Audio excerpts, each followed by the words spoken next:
Er Danmark og udlandene virkelig så forskellige? Det vil jeg nu ud og finde ud af. For at opleve det meste af Danmark vil jeg både besøge det nordligste punkt i landet og det sydligste. Første dag på denne rejse gik til Grenen på Skagen. Turen gennem landet i bil var lang, og ude på landet lugtede der langt væk af gylde. Da vi endelig ankom, var det også dejligt. Luften var ren, og der duftede natur og hav. Senere skulle jeg selvfølgelig ud til Grenen, Danmarks nordligste punkt. Og som forventet var det, som det var. Ikke noget specielt, bare en stor strand med koldt vand. Efter vi havde været derude, var vi trætte, så vi fandt et slot i nærheden og sov der.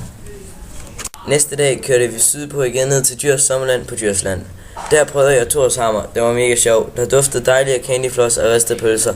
Og selvfølgelig skulle jeg også prøve badelandet. Det var som om, at jeg blev barn igen, og nu var udfordringen der. Den store vandrutsjebane. Og efter et kvarters tid i køen var jeg endelig fremme, og den skuffede mig skam heller ikke. Da jeg susede ned i højt fart med vandet i nakken, følte jeg mig som et lyn. Plask sagde det, da jeg ramlede ned i poolen, hvor mine 2 teenagebørn glædeligt hævede på mig. Vi var i bilen igen, og turen gik nu videre ned mod det sydligste punkt i Danmark. Denne gang var bilturen ekstra lang, og med mine forældres snak om historie og kultur blev det bestemt ikke bedre. Nu var vi der, Danmarks sydligste punkt. Jeg glæder mig til at komme ud og strække benene, men blev voldsomt skuffet, da jeg fandt ud af, at Danmarks sydligste punkt i virkeligheden bare var en sten og noget vand.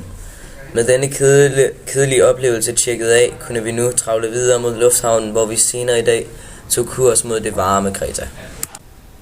Lufthavnen, som vi ankom til, blev mere og mere fyldt med mennesker, som virkede til at have frygteligt travlt.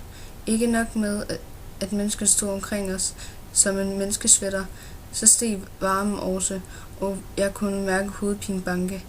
Jeg fik også en sandwich, og imens vi var på vej til Kreta.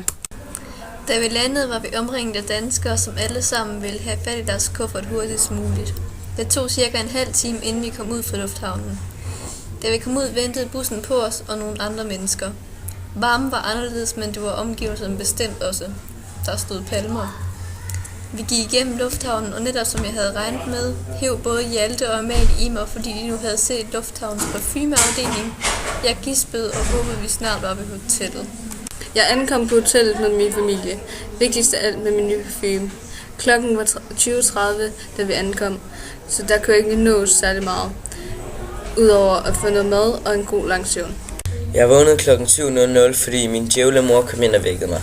Som en zombie slæbte jeg min trætte krop ned til morgenmad, hvor jeg glædeligt blev overrasket af det lange buffetbord, som stod dernede.